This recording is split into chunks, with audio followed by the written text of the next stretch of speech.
in India and world over, there's difference. Yeah, at least in India for so far. Okay, so several people have given a rocking answer. Jayaraman sir, I'm in fact quite humbled and having you as an audience. Thank you for joining session, sir. So Ajay sir, debt fund, we are guaranteed that minimum interest rate above the bank interest is guaranteed. So many people for short-term investment, mainly they invest in that. Fantastic. So Ajay sir, your answer please. Debt fund is quite large. I mean, it should be larger than probably other instruments because it has got safety. Correct. So I would like to give a brief overview about debt, how it is impacting the overall economics. So an investor investing in a company and a investor lending money to a company, which is more important? There can be debate, but in general terms, which can be more important? The lending money is more important because it is guaranteed that it must be returned back to the person who invested, and the remaining money, if the company goes into losses, the shareholders will get after paying the lending money only, they have to divide that remaining property. Ajay sir, I would like to introduce Dr. Bangal Krishna. He's an active financial investor and an enthusiast from Visakhapatnam, sir. And we are very happy to have. We are very happy to have you, Bangal Krishna, sir. Welcome, sir. I would like to tell you how the economy works. Almost 95% of the economy works on debt. So, for example, I put up a company. I bring some medicines on credit, which is debt. The pharma company takes loan from a bank to make those goods until the money is claimed. That is debt. Tata Motors brings glasses, steel, tires on credit. Nobody brings them on cash. All this credit is debt. Essentially, 95% market in the entire country, in the economics, all the financial transactions belong to debt. So it is inevitable to simplify this, saying that 95% of financial transactions in the country are in one domain, that is debt. Coming to investors, so investors come and play a role to an extent of 5-10%. That's why stock market is of the magnitude of 10% compared to debt market. So debt market, debt mutual funds are significantly higher. Okay. Now coming to simple comparison of why you should be investing in debt. So there are 3 reasons why people invest in debt. One is security. Boss, I want fixed money. Second is I want diversification. Third thing is I want to have higher returns.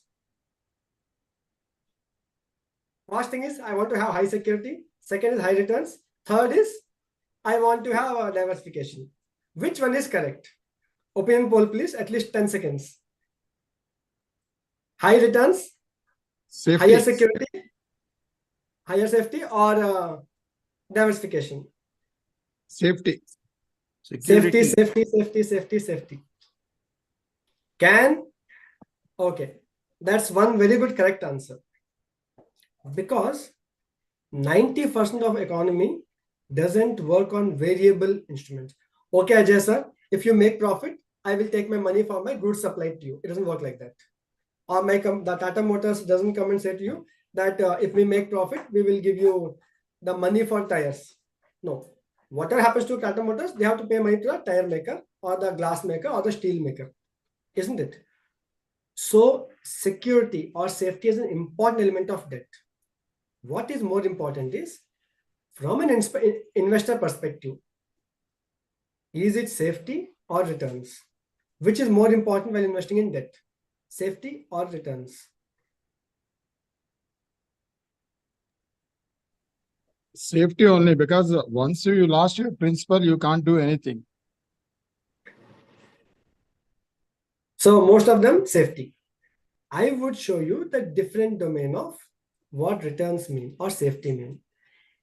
Can somebody tell me what is the risk in percentage involved in a debt instrument? For example, you took some 10-year government security. What is the risk involved in the government security? Because you mentioned, everybody is mentioning safety.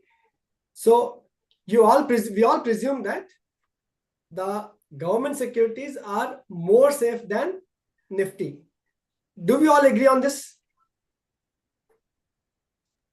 Or Yes. you can say, but today I'm going to show you that. Okay, let me start sharing my screen.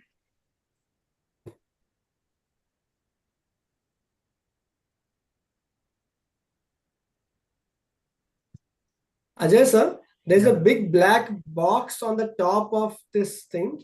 How do I move it around? Just, Okay. just hold it, put it, and then. Okay. Okay, fine. So this session is dedicated to my great teacher Ajay sir. Probably people don't know, but I met Ajay sir some 14 Please make years full ago. screen, no? Make a Full screen. Okay. This one photo will not be seen very well on full screen, but let me see. Okay. Some part of it is hidden. Okay, fine. So I met Ajay sir in 2013. For the past 12 years, we have had a fantastic journey traveling together. So this session is dedicated to my great teacher. Thank you. Now coming understanding how does debt work and how does Pawan sir, small request. Satish, yeah. Might be trying to join in and she might be trying to share one screen. Can you find out if Supriya? has?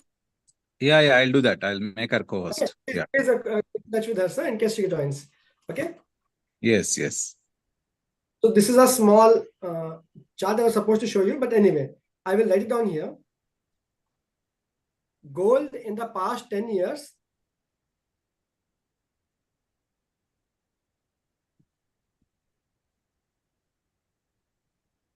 Gold in the past 10 years has given approximately 8% returns with 15% risk. Nifty in the past 10 years has given 14% returns. Can somebody make a guess what is the risk involved in Nifty in the past 10 years? Actual 1,000 rupees stock options for people to tell the right answer in the chat box. And debt has given nearly 6.5 to 7%, 6.93 to be specific, in the past 10 years.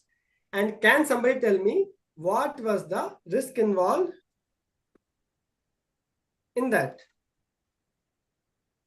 This question I will leave slightly open for some more time. This is gold. I will show you in real time exactly. Satish, Supriya is on co-host. You can ask her to share the thing. Supriya, I'll stop sharing my screen for 1 minute. Can you just share your screen, Supriya? Okay, sir.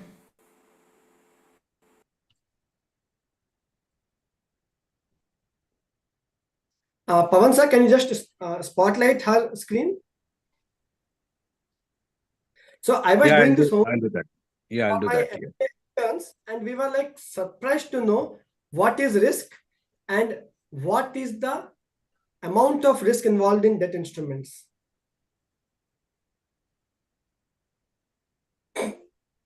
Yeah, fantastic. Supriya, koncho ala pakedu. Yes. Correct. So here you can see gold in the past 10 years has given 8.81% and the risk is 13%. Nifty 50 in the same period has given 13.84 returns, whereas 16.64% is the risk. Here, Supriya, ఒక్కసారి sheet 1 కల్వా.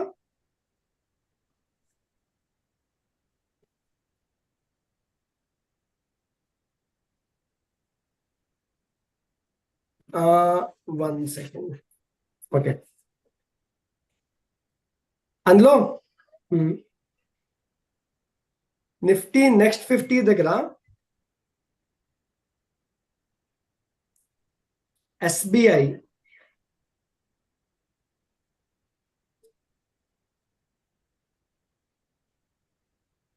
GSEC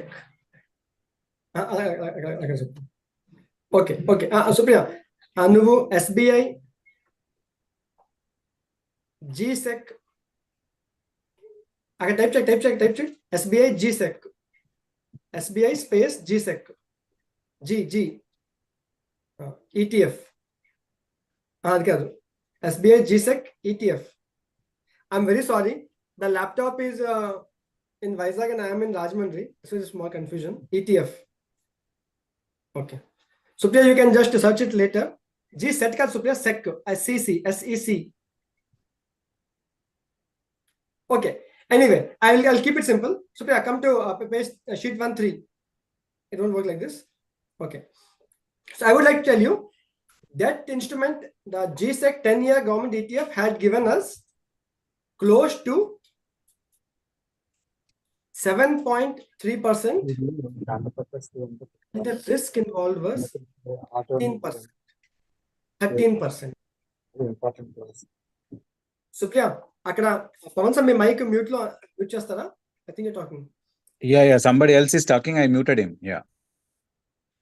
So Supriya, just right there below SBI, on T column, T3.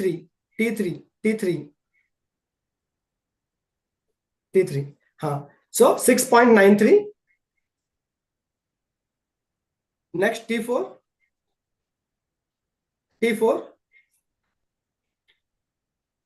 12.83. So this is the risk involved in government securities, which people think are very, very safe.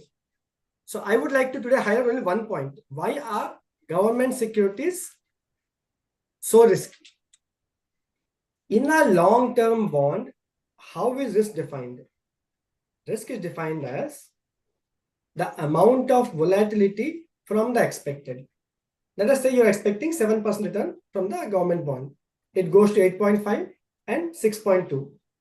This volatility is called risk. Here, whatever risk you are seeing, that is the same risk. Deviation from the expected mean is called risk. Tata Motors will be very, very risky. As you can see, the micro cap stocks right now here, you can see here, Axelia, Camlin, Avenue Supermarts. Not Avenue Supermarts, but micro cap Axelia is a remarkably great micro cap. But if you can see, the risk is super high. Camlin Fine Sciences, risk is super high compared to returns they're giving. Why I'm telling you again and again this is, please do not think that government securities are risk-free or less risky. They are equally risky. You have to weigh the risk-reward ratio at the point of your investment. As on today, how much is the risk-reward ratio in debt or Nifty or gold? Now coming to one small point. So as I told you, it's not only safety, it's about, as people have mentioned, 6%, 7%, 8%, whatever happens, you get some percent above 5%, which is inflation. That's why people are happy. They say it's less risky. They think it's less risky. But there is equal amount of risk involved in debt also. Okay. Now coming to second question in my presentation. What are, is my screen visible? No, I have to share my screen. Supriya, you can stop sharing your screen.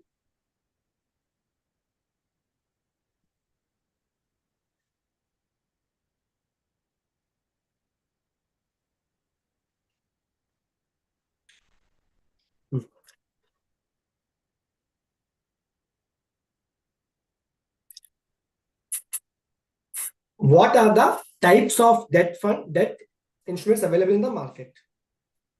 Only one Excel sheet that will answer all your debt related questions. Is my screen visible, sir? Yep. Yeah. Sir, kindly take a note of this, sir. Is the side box with the faces visible to you on the screen share? No, side for, no, it's not. No, only Excel Make sheet it is visible, big. right? Make it big. Okay. So now only Excel sheet is visible, correct? Yeah, only Excel sheet we are able to see. Okay, fantastic. So predominantly some 10 kinds of debt funds are available in the market. I would try to show them on the order, descending order of duration of investment. Long duration, nearly 10 years. Income fund, 5-10 years. Banking and PSU debt fund, 5-10 years. Gilt, which is predominantly government securities, is 5-10 years. Corporate bond, 5 years, 3 to 5 years, 3 to 5 years. Coming to low duration funds. Low duration are usually 3 months to 1 year. Short term funds are 3 months to 1 year. Ultra short term funds and liquid funds are usually into 1 to 3 months. This is probably the basic classification of debt funds based on their tenure. Why is this important? Chala simple andi, chala careful ganandi. Nenu 5 years poyaka edo illu konna agunna. I'm planning to buy a home after 5 years. And I took a predominantly very low duration fund like overnight fund or liquid fund. Imagine getting 3 to 4% for 5 years compared to any other debt fund which gives almost 9% for 5 years. Correct? So me expected time frame of expense and the time money stays in debt fund ఎంత బాగా match అయితే అంత risk reward ratio బాగుంటుంది. మీరు exactly 5 years పోయా కొందాం అనుకుని if you are planning to buy after 5 years, choose a fund which stays exactly for 5 years. There is fixed maturity plans. They have got things from short duration to medium duration. So they have 1 year maturity plans, 3 years, 5 years, 7 years. After 5 years, you'll get a fixed amount of money and a reasonable good 8% returns. Okay. Imagine cheyandi, I took a 5 years FD or 3 years FD and I broke it in 3 months.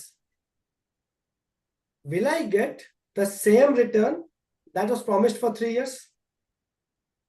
A simple question to everybody. If I took a 3-year FD and I broke it in 3 months for some unexpected need, will I get same returns? No. What is the interest rate for 90 days in a Will be bank? given. That you'll get. So for 3 months, it will be almost 2 to 3%. This is the biggest mistake people do. They choose a longer duration fund and they break it in a shorter duration, typically sabotaging the potential returns by 50%. ఎప్పుడైనా short term fund తీసుకుంటే short term కోసం వాడేసేయండి. Suppose we usually rebalance our portfolios in 6 months to 9 months. That's why we choose short-term funds. They give me reasonable good returns, 7 to 8%, and I can liquidate them in 9 months to 12 months. Okay. If I choose a 3-month fund and I keep waiting, okay, delayed for 3 years, I will get 3%, 2%, 3%, 2% for 3 years, which is stupidity. So always remember, the single golden rule of choosing fund is first define your time frame. After what time frame you may want to withdraw the money. Okay. Second thing, what you want to look at when you invest in a debt fund. I will keep this question open. the factors that decide your investment into debt fund are only three things. First, time frame, which you just discussed. Second thing is what else you want to decide before you choose a debt fund. 10 seconds, I keep the question open. So quality of the bonds, what Very- rating do you have? Credit risk. Okay. Can somebody tell me? Okay, I'll just address few questions on risk, credit risk bonds and floating rate bonds. Interest risk. Interest risk. Very good.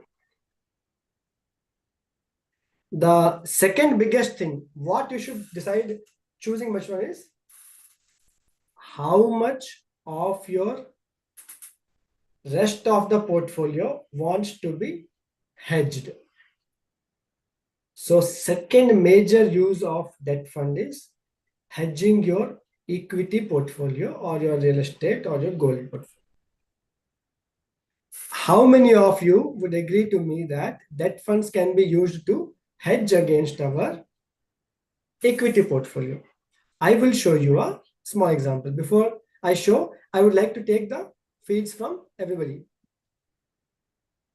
The question is, how many of you believe that debt fund can be a hedge for your equity portfolio?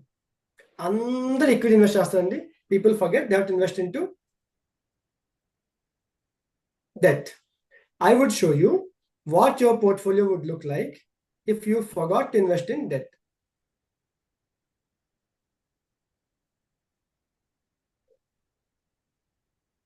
I will not show the heading. Can somebody tell me if the gray line is Nifty 50? What could be the green line? Chat box, please. What could be the green line?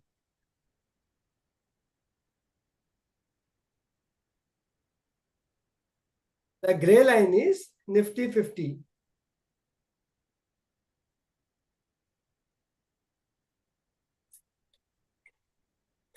Liquid fund company, no. Not a single stock, no.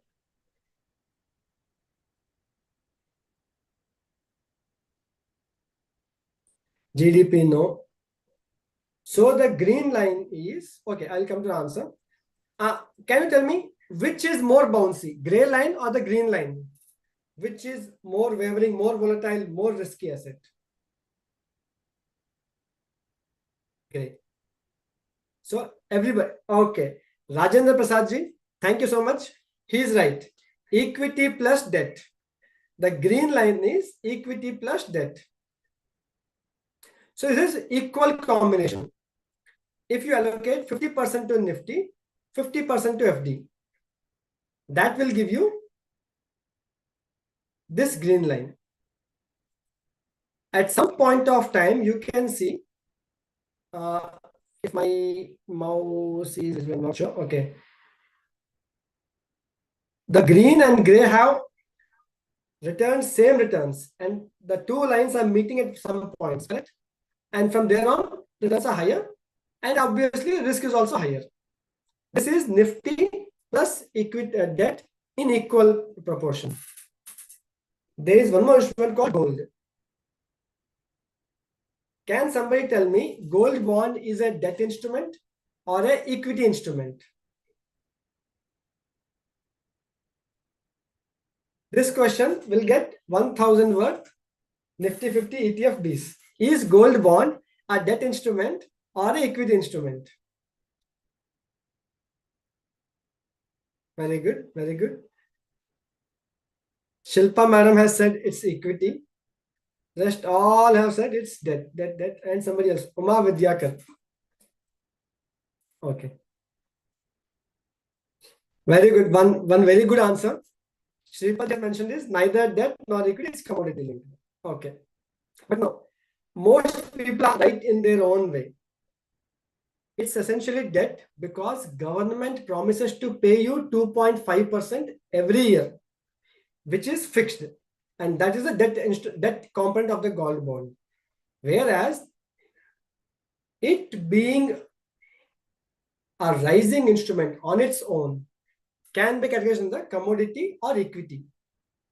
Commodity and equity both are variable markets. They are not fixed income instrument markets. So sovereign gold bond has the element of both equity and debt. Let's look at what might happen if you mix these three.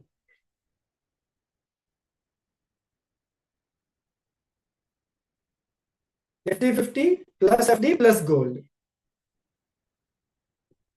Watch this graph carefully. 2007 till 11, 5 years span of time. Who got more returns? The combo. Whereas the gray line has given you less returns. Okay. Who has dipped drastically during the 2009 crash? The gray instrument. Which is more bouncy and more volatile? The gray instrument, Nifty 50. This simple graph tells you very clear why debt instrument should be a definite part of your portfolio. If photo bond and the importance of debt plus gold plus bond బాగుంటే కనుక please Thums up post చేయరా లేదా good అని post చేయరా I'll be happy to understand English, please. Only English, please. English, please. Dr. Satish, Okay. request you to just stick to English because there are a lot of all over India and all over the world candidates who don't know Telugu. Okay, fantastic. So I hope this figure shows you very clearly the importance of combo of instruments, debt, gold, and Nifty. How many of you are happy with this photo? And you understood that this is a good photo and good logic concept to understand this. In this, they have mixed equal amounts of Nifty 50, gold, and debt. Okay, so many people appreciate this fact that, oh, everybody has posted. Very good. Okay, fine, fantastic. So the first factor that decides investment debt is time frame. Second is hedging of your portfolio. This is what hedging means. The third most important element of debt is, as most of you have mentioned, safety. So usually I tell people about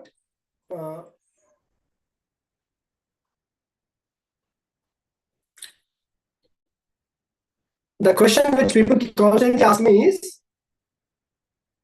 Satish, how much should we invest in debt and how long should we invest in debt? That's my question. So today I will share this sheet with you. You check your time frame, you check your risk here, you check your returns here, and match that with your goal. I'll quickly tell one word about each of them. Long duration funds are usually bonds, mix of both corporate and government bonds. Income funds are usually debt instruments, which are corporate and government, medium term and long term. Banking and PSU until most banks issue their bonds.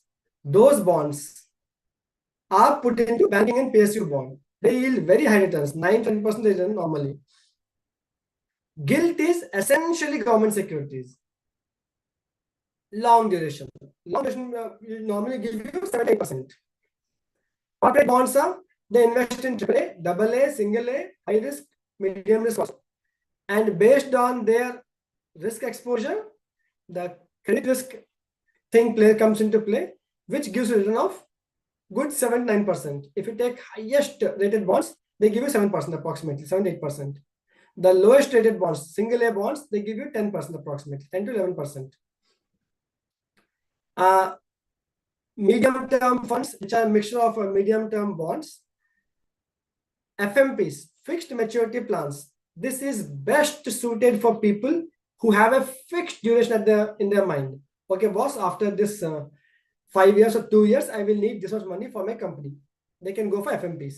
And you have FMPs are usually closed-ended funds. You enter once and the fund is closed. Then you only trade it on the stock market to buy it at a higher level, but you cannot re-enter the fund. There is a closed-ended mutual fund. And you have FMP for all series, April 19, April, May 20, April 20, 21, 22, 23. Every duration you have got a FMP. You can choose your time frame, precise time frame, and take the money from here. Credit risk bonds are, these invest in lower quality in corporate companies, and they try to give you slightly higher returns. This is meant for aggressive or seasoned investors. Dynamic debt, floating rate debt fund. Floating rate is they buy the bank loans and commercial papers which are directly linked to bank interest rate, and they make a mutual fund with that. So this is slightly better than FD. Now come to low duration, short-term, short-term liquid fund. Just for people's information, let me tell you, the overnight fund is less than 1 month. And this is the largest invested fund in the entire market. HDFC, ultra short-term fund and overnight fund or liquid fund. Your 50 to 60% of the investments sit in this fund only, because there are so many financial giants who are continuously playing with the debt instruments in the money market, and they deal with liquid funds and overnight funds. Okay, so I think I have answered the question clearly. What type of funds are available? What are their returns? What are their risk categories? What are the time frames suitable for in the asset class of those funds? And they suitable for what kind of investors and what purpose investors? This is one very good Excel sheet. I have taken some time to make it. I will share it with the team. Please show a thumbs up if you understood this Excel sheet is clear with you. Ajay sir, can we share this Excel sheet in the chat now? Yeah, no, we'll share it in the group. Okay, fine, fantastic. So now coming to the last point about this debt instrument. How much to invest in debt and for what time frame?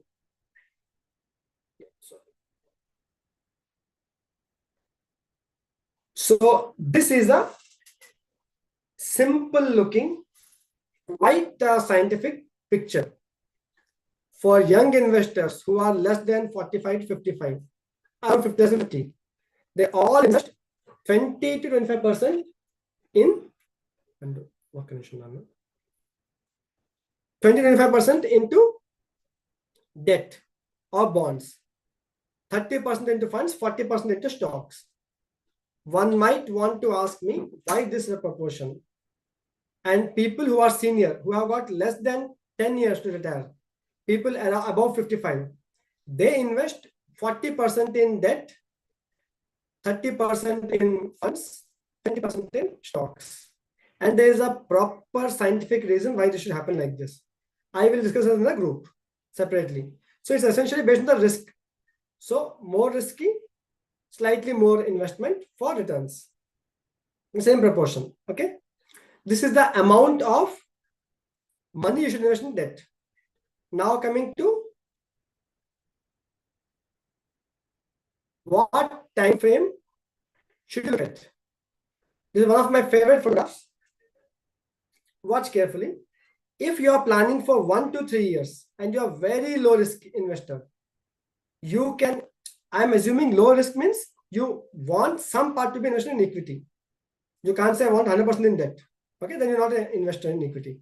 So in case you are an investor in the capital market, then you should take 70% into debt, 30% into equity.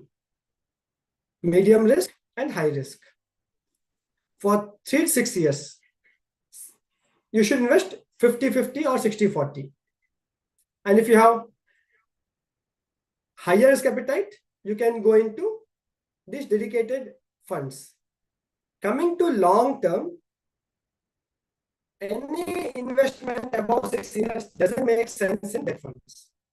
Why?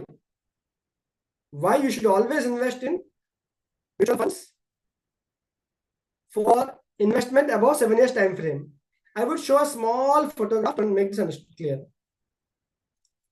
For 3 years, if you invest mutual funds, Nifty 50, you get 15% loss possibly on 20% of the occasions, and 75% profit making opportunity, with mean being around 20% or 15%. But as the time frame increases to 7-10 years, you can see here the probability of loss is 0 and the minimum guarantee return is 6%. I hope you can all see here.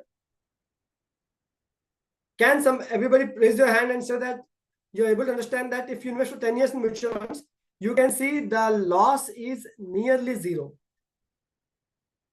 In fact, 0. In the past 40 years, it never gave loss. And the minimum return you got is almost 6%.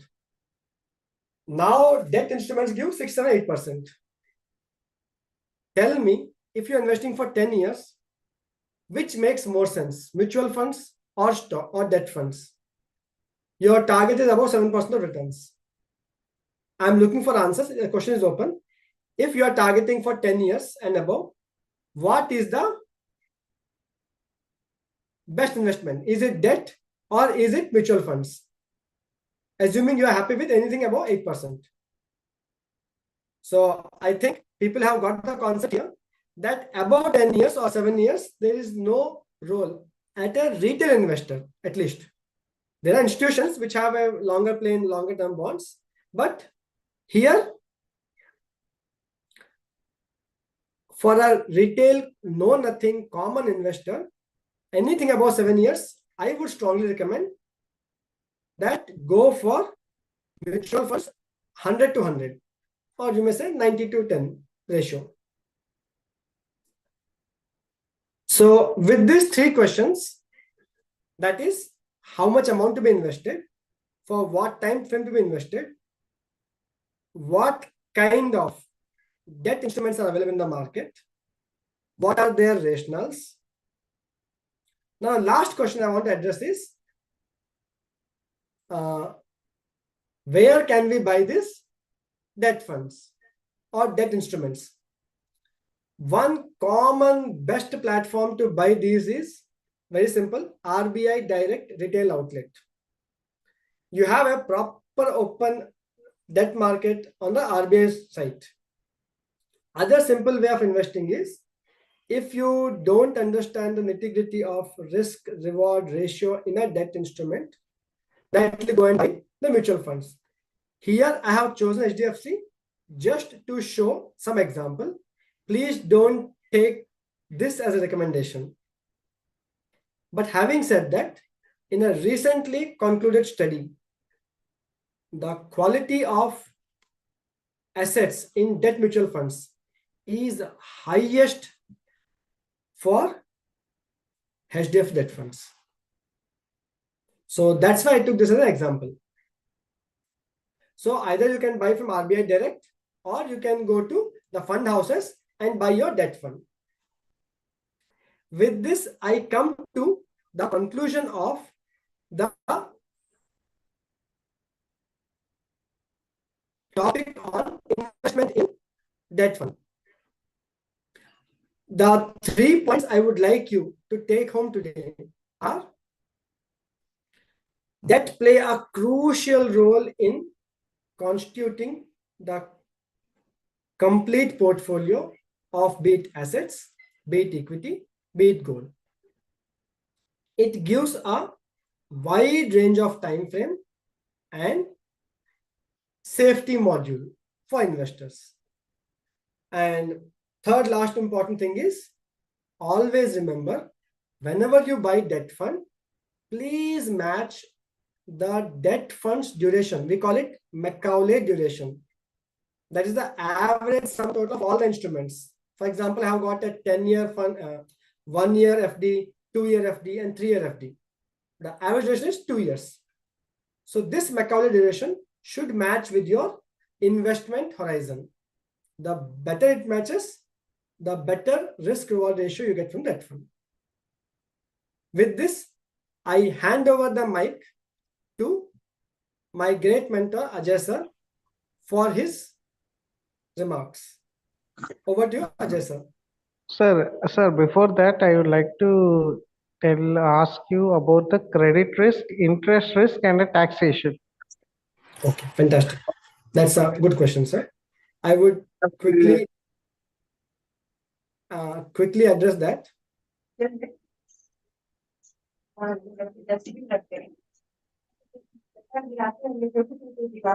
So what is interest rate risk? So as you know, the interest rates previously were 12%.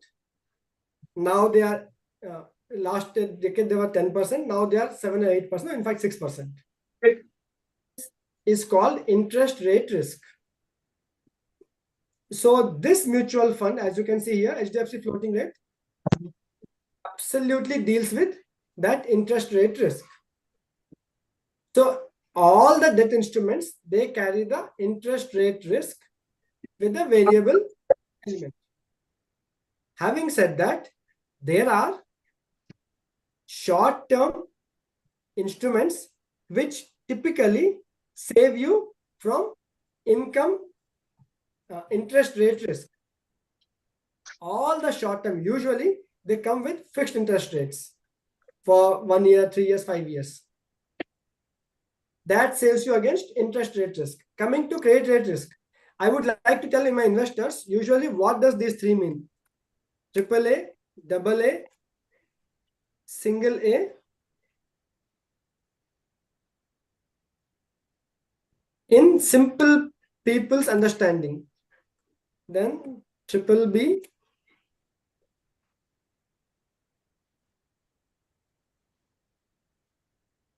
double B, single B, and C and D. For people who don't know, for beginners, always try to focus your investments into AAA, AA.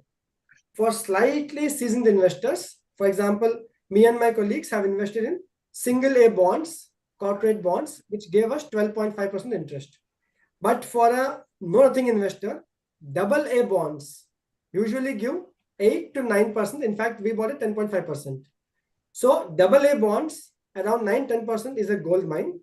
Single A bonds around 12%, 13% is a gold mine. Triple B, double B, single B don't enter. D means default. They have already defaulted their payments for interest rates to banks. So you can stay assured they'll hardly pay your instruments, your investments back. This is credit rate risk, credit rating risk. So I hope, Harish Gopal sir, I have addressed these two questions. What we call them as junk bonds. That is D. Yeah, Sir, correct, sir. and also about taxation. Here it is slightly complex, different type of bonds, but I'll try to keep it simple. Most bond instruments, they get the benefit of indexation. Almost 90% of them. So on a short-term capital gain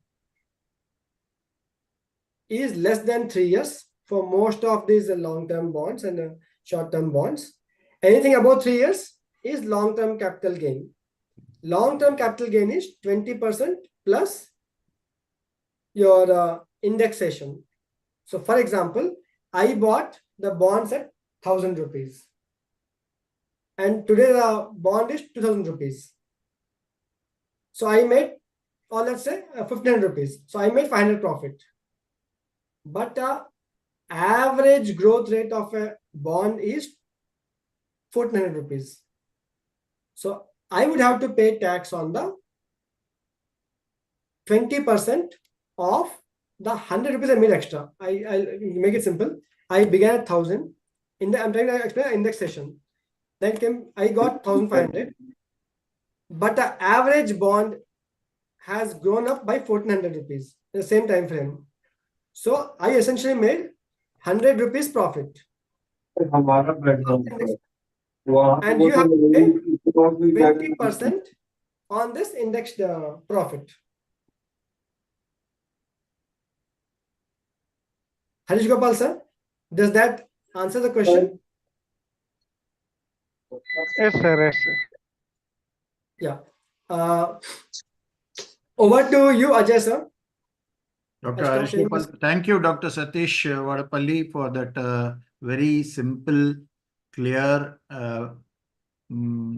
introduction to the debt instruments, especially live on your screen on the Excel sheets with the risk and returns ratios, risk and rewards, and also credit risk, and also about interest risk, and maybe a word about taxation, which we'll deal later on with our another guest speaker. One thing which Dr. Satish has also mentioned regarding the credit risk and the return, all of us know, and our group is very active in investing in a debt instrument called sovereign gold bond. It is being released by Reserve Bank of India time to time over a period of past 8 years. And the first series have recently matured. The advantages of this debt instrument is the capital appreciation of the gold price in the market. It is linked, and the government has declared, the RBI has declared 2.5 interest rate on this bond. And of course, the maturity is 8 years, but lock-in period is only 5 years. And those who want to sell and buy, it is also being sold and purchased in the secondary market in the NSE and in the BSE. So among some of the popular bonds or debt instrument which we are noticing nowadays, which is rising trend, and many of our doctor friends have invested a huge amount, running in lakhs and crores, is sovereign gold bond. And of course, the mutual fund, which Dr. Satish has already mentioned, there are 16 debt categories. He has talked about the top few. In my personal view, I have read this in in Monica Hallen's mutual fund book, which I'm still yet to complete it. She has mentioned that she uses debt instruments with a time horizon of 3 to 4 years. Dr. Satish has already gave the logistic explanation why, if you are going to have an investment horizon time period of 7 years and above, debt funds are not good because of the returns. So with this few words, we come to an end on the Ajay sir, before you say that, I have sent you a small link. Can you open that on your? So we have a surprise for our participants today. We are going to show them a groundbreaking analysis. So, so can you please share your screen, sir? We conclude the debt instruments talk by Dr. Satish. If there are furthermore questions, we will definitely answer and post it in the WhatsApp group. Sir, one thing I want to clarify, sir, regarding the Dr. Harish. Regarding the taxation, government had done some modifications in the HDF. So taxation is removed. So max benefit you will get it only from RBI direct website. So, Harish, your voice is breaking. Harish, sir, your voice is cracking. Says that regarding the taxation, the government of India made certain changes. Okay, regarding the indexation, I think they are removed from 2023. Okay. And also, second thing is that only you will get tax free only from RBI direct website. In no other places, you will get tax free income. That's a good point, sir. Okay. Ajay sir, That's all. can you please share your screen, please? You want me to share the screen? Yeah. I have sent you one link on your message box. Can you please open that? So, dear colleagues, today we are here to simplify investing for people.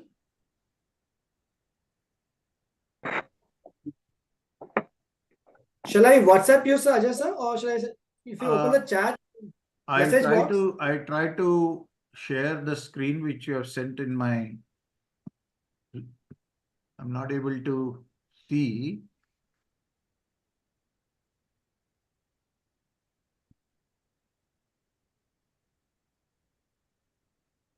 You can just click, sir, you can just click in vsfintech.in. That should be enough, sir. Yeah, I clicked in. There is a presentation which you have sent. Yeah, the presentation page.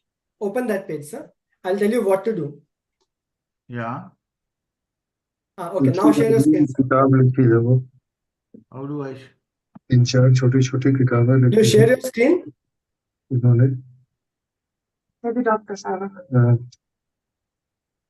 For all our investors who are confused about what stock to buy, what fund to buy, how to buy, when to buy, we have a ground ready research for Dr. them. Krishna Kumar, please mute Sir, yourself. please open that VS FinTech presentation.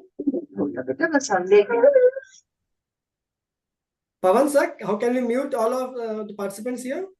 Yeah, So yeah, now one I'm second. able to- I'm muting all. You have muted all. You have to unmute and speak. Yeah. Go ahead, Satish. So Ajay sir, can you just open that page VS FinTech presentation? The next tab next to the Zoom. Go up to the first image, sir. Scroll up. No, not you're going down. I mean, go up. Yeah. Completely. Totally. It's still way up.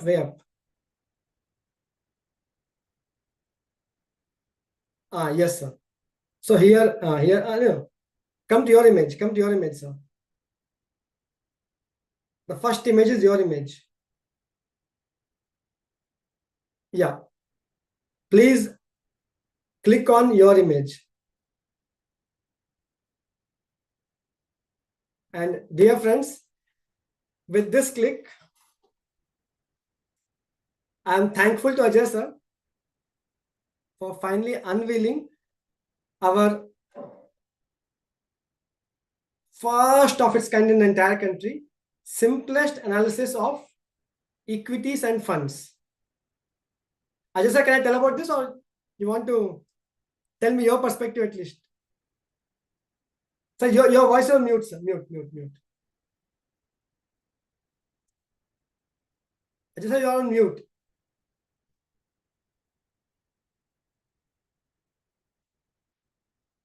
Okay.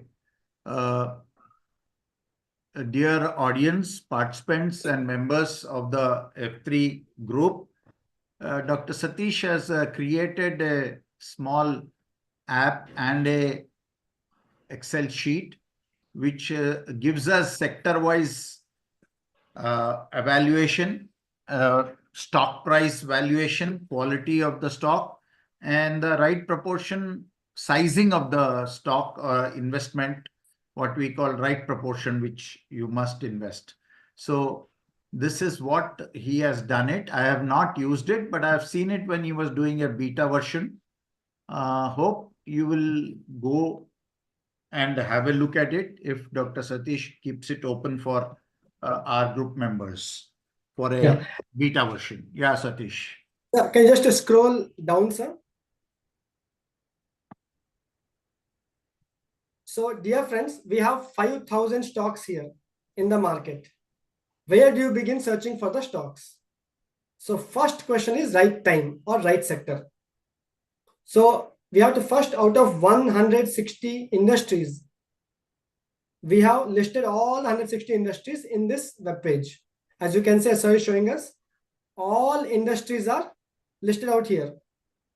So please scroll up, sir. In the first, that's it, sir. In the first glance itself, you can see that some industries are undervalued, some are overvalued. When a whole industry is undervalued, trust me, that's the right time to invest in that industry.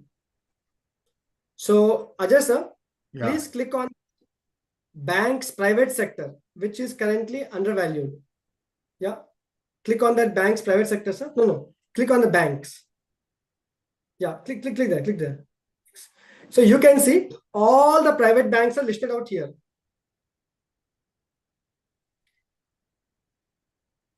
So now you know right time and right sector.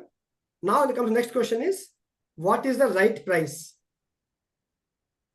So how do you define? So we have done a basic valuation, discounted cash flow valuation for all the 4,872 stocks in the market. And they have been listed here as dark green, light green, yellow, orange, and red. Dark green means they are significantly undervalued, 70% discount, 30% of the fair value. The market cap is. So here, as you can see, Tamil Nadu Mercantile Bank, South Indian Bank, DCB Bank, Karnataka Bank, they're all undervalued companies. But when I say they're all undervalued, you can't directly go out and buy because you don't know which are good companies, which are bad companies. You want to know, are they good quality, undervalued stock or not? So for that third question, right time, right price, right quality stock, there's a marker called quality marker, where you can see all the qualities listed out. So this is just a reasonable score on 100, where we have taken, we can take so many things in quality parameter, but we have taken the consistency of financial stability of a company, be it their profits, be it their cost of equity. So these things can be seen on the right side. So now we have answered 3 questions: right stock, right time, right price, right stock. The last question is, if I have 1 lakh rupee, in what proportion should I invest into?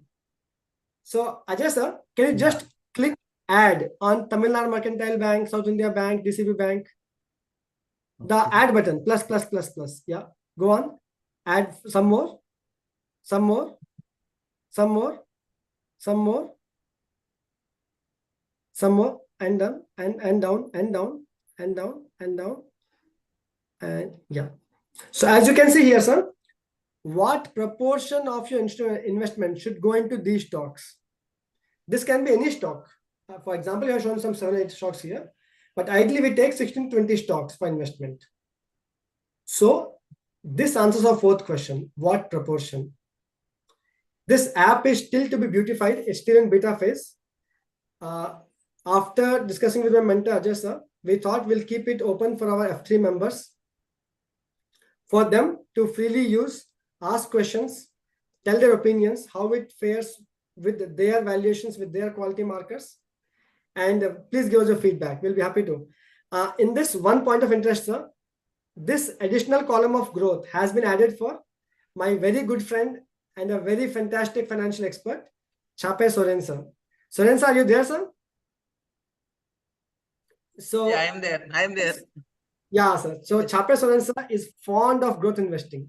Growth at reasonable prices. High growing companies don't come to undervalued zone. They stay at fair values or slightly expensive.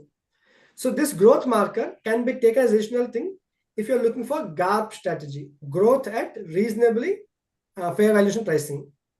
So with these 4 questions, take my word, dear colleagues, anybody in the market, when they are going to invest some stock and they're going to give you some advice, ask them these 4 questions.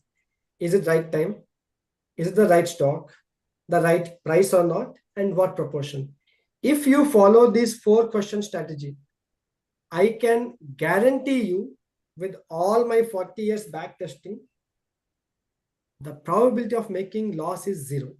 It is impossible to lose money in stock market if you follow these 4 questions: right stock, right time, right price, right proportion.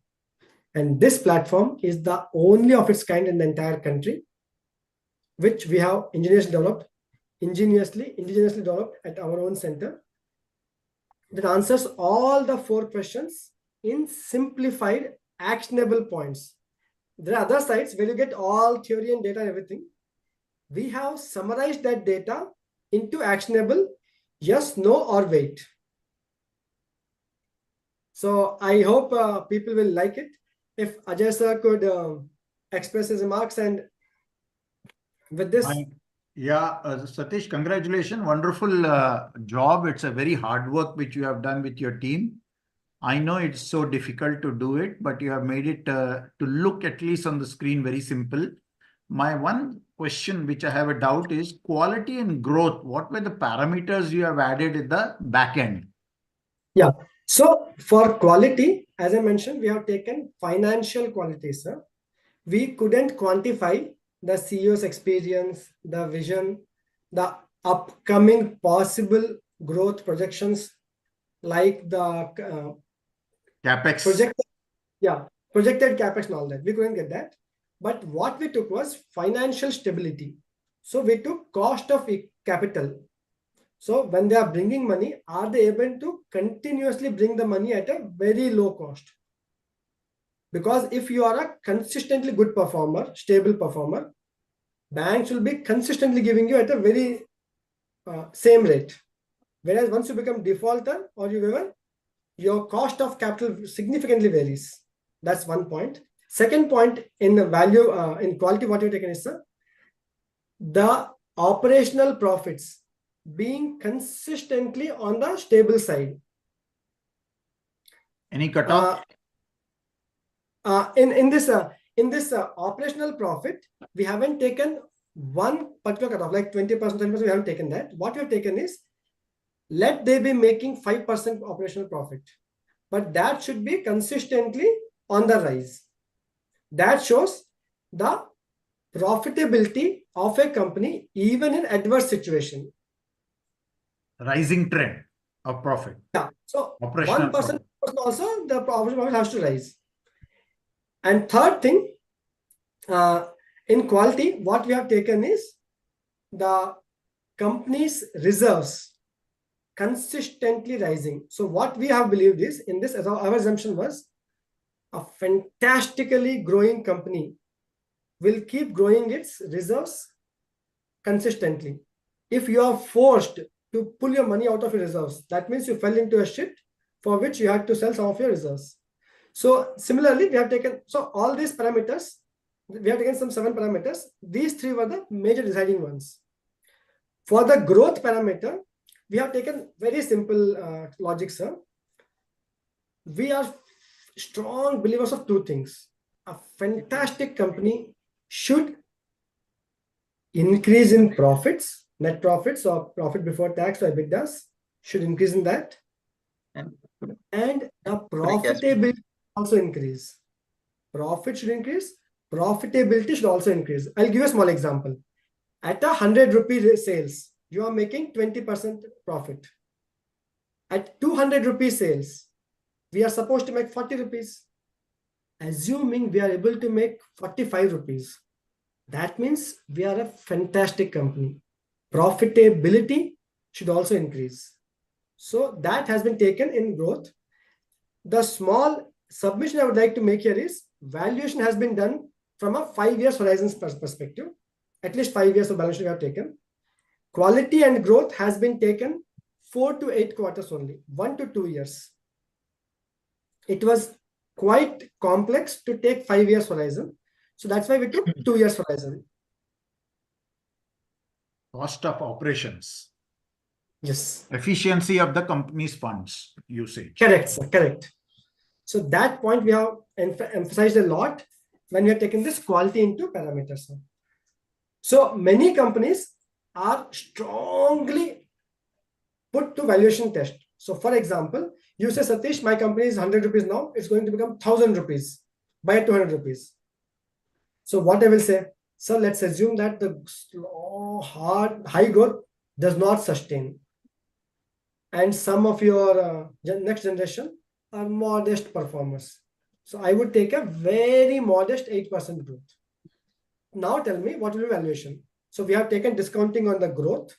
Second, I would say if your fair value is 100 rupees, I would like to pay 70 rupees only, sir. So on fair value discount. And on top of it, we have taken 30% more discount, assuming some creative accounting, some mixture of numbers, which may not be the perfect numbers. You may say, Satish, your numbers may be wrong. If you say 70 is valuation, I would assume 30 rupees is the actual fair valuation. So we have taken 3 layers of discounting for valuation.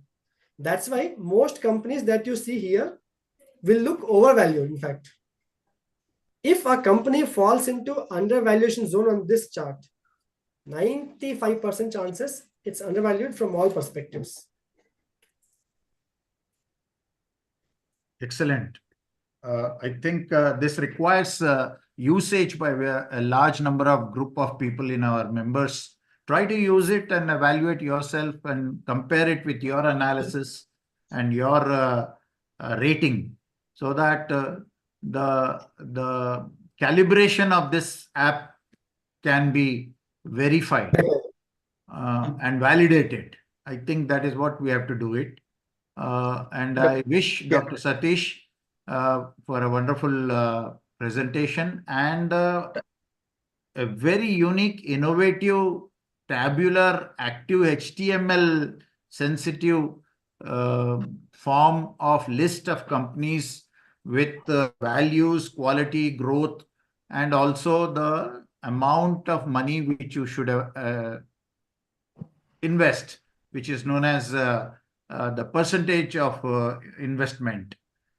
These are really going to be helpful in the ease of investment in the stock market.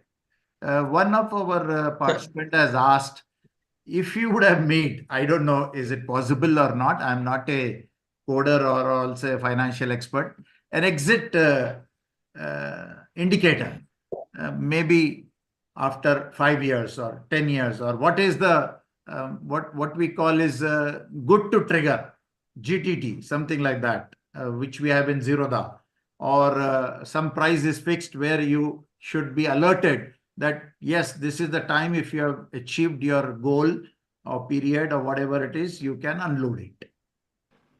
So sir, for this model, I would like to help make one disclaimer clearly. This is for 3 to 5 years time frame. Anybody who is targeting for 1 year or 1 quarter will fail miserably with this model. This is for investors, not for traders. Second point is, when we say it's overvalued, but a good quality company, we are strong believers of investing, and eventually buying the company. The investment, kind of investment we are doing currently, for example, at public forum and disclosing my portfolio, we are buying CUB sequentially at 130s, 140s, 150s. Sequentially, we are buying it. In next 20-30 years, one of our investors will be holding 1 to 5% shareholding in CUB Bank.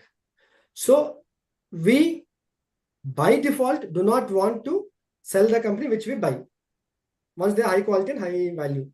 Now coming to, if you eventually have to sell it off, then the red zone overvaluation marker, highest overvaluation, is a good indicator to sell it off. The red zone for the stocks, Ajay sir, if you can just scroll it down, you can see some banks are overvalued for the amount of profits they are making. There's nothing deep red here, but Fino Payments, Yes Bank, they are making more valuation than the Ajay sir, can you just scroll down further? There's one box called search your stock. If you don't want to go through this industry approach directly, search your stock here. So please press HDFC or like, okay, Kotak. Please press Kotak.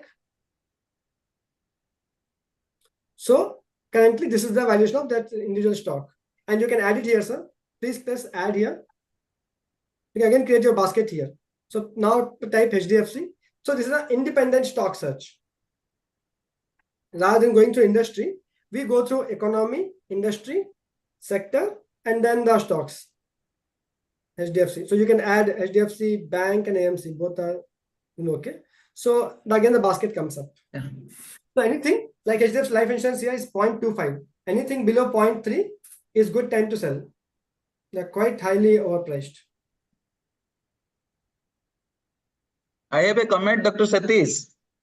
Yes, sir. So yes, I'm actually waiting for you only to. Yeah. No. In the terms of comment, what you told is those parameters, what you have taken for the 2 years or 3 years horizon. Correct, sir. How much? Correct. 2 years or 3 years? 2 years, sir. 2 so years. 4 to 8 quarters. So my suggestion is at least 20 quarters, means last 5 years is needed. One. Okay. So number two thing is on clicking on that stock chart, it should display what are the parameter, what are the scores details. Correct, sir. That is the second point. Third point is investors like me, we need some momentum also. So at least in the last 12 quarter, how many quarters my stock has beaten the Nifty? Okay, these three parameters we want to. That is alpha generation 100%. scores. Momentum is one more entity we are trying to add, sir. For the momentum, you can take the lesser quarter, but for fundamental, you at least need 20 quarters. For momentum, at least 12 quarters is enough. 3 years you can take. And there, how many quarters my stock has beaten the Nifty? There you do need to score them. Out of the 12, what percentage comes out? Okay. So it may suppose 8 quarter, 8 by 12 it comes. So almost you got, okay, this much percentage, my momentum. Correct. So for this momentum thing, I would take your strong feedback, sir.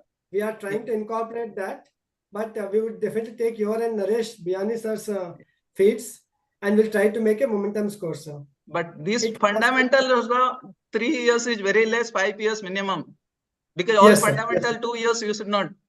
Because whatever happens in 2-3 years, some cyclical companies will come, you will appear very attractive, you will think. But they may be cyclical, but at least most of the thing 5 years mean, okay, you will be avoiding that cyclicity. I totally agree, sir. For fundamentals, normally we should take 3 to 5 years.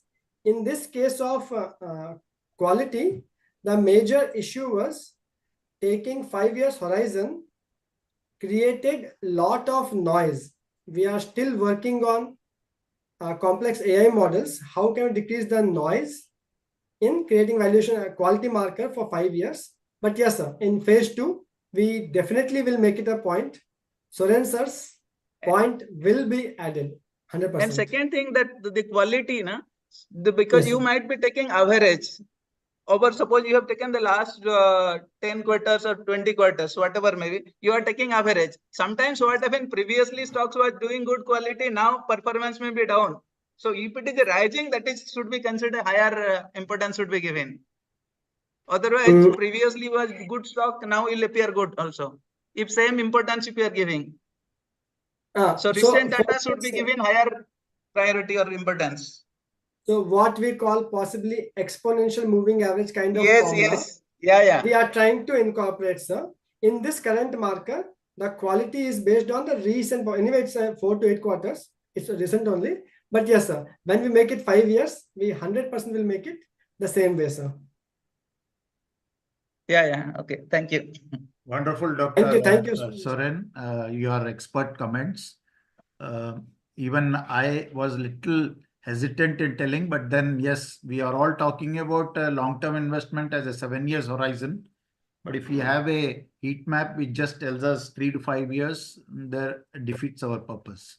I have one closing comment. If there is no more further demos, algo we are seeing nowadays in our media, lot of talk about algo apps, algorithmic apps for investment.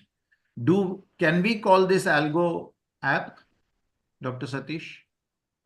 No, sir. This is nowhere close to algo. So they use artificial intelligence and then give you the recommendations, and they are saying they have got 90% sensitivity, etc. This model has purely worked on the discounted cash flow valuation, sir. So this won't be called algo. Second thing is, when we took, for example, banks, we have defined separately the valuation metrics. Yes. So we take its own universe. So for every stock, when we mention the quality, we take its own universe. So for that matter, we have used machine learning models for analysis. But that doesn't come with prediction. So this won't come be categorized into the algo, but this will be categorized into AI-based analysis tool. Okay, very good. So, you have anything more to tell, Dr. Satish? We will conclude. No, sir. So just I would like to mention my phone number and website here. You can all give it a try, and please let me know in your feedback whatever you feel like, what you felt after reading this. Thank you so much. I have put a message here, sir, in the chat box. If you want, you can put in WhatsApp if you want to. Yes, sir. Because there are only I will. very less numbers are represented today in the talk for the Correct, membership sir. which we have. Dr. Harish, you want to conclude?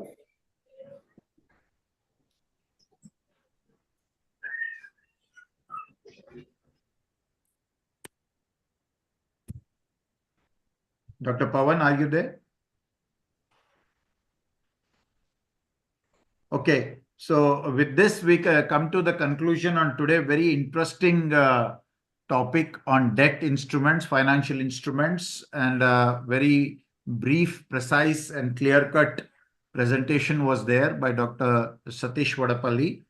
And he has given us a surprise with this heat map, which he has so diligently with our team, he has formulated and devised and invented.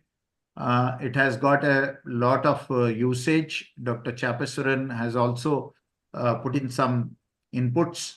Let us see if we can do our own analysis and match with it and see the validity and verification of this particular heat map. With this few words, we conclude today's program, and we request you also to come for the next and the last talk of this month on diversification of your portfolio by our esteemed speaker, Dr. Amish Vora from Mumbai, and the last Sunday of this month.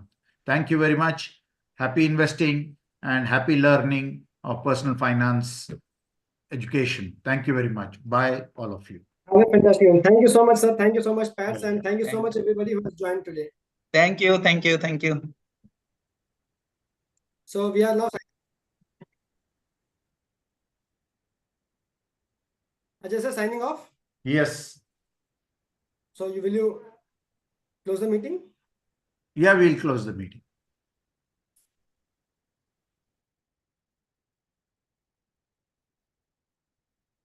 I have stopped the recording.